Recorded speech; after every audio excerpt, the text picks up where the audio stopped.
చినికమ్మ వాన చినికమ్మ నెల చిన్నవో ఎదుడు బతుకమ్మ మేఘాల దాగుండి పోకమ్మ మేఘాల నీదని రావమ్మ చినికమ్మ వాన చినికమ్మ నెల చిన్నవో ఎదుడు Bathukamma. Hi friends, good morning. చూడండి, మా సైడ్ ఫుల్ వర్షం పడుతుంది.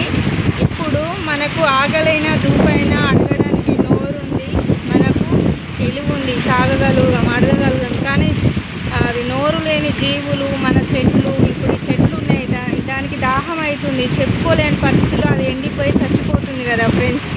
అలాంటప్పుడు ఆ గంగదేవి అనేది, ఆ శివుడు పార్వతులు గంగమ్మ అనేది వర్షం కురిపేయడంతో నోరు లేని జీవులకు, ఆ భూమి మీద చెట్లకు ఎంతో మేలు చేసే ఈ గంగామాతకు శతకోటి వందనాలు. చూడండి ఫ్రెండ్స్, ఇక్కడ చాలా వర్షం పడుతుంది.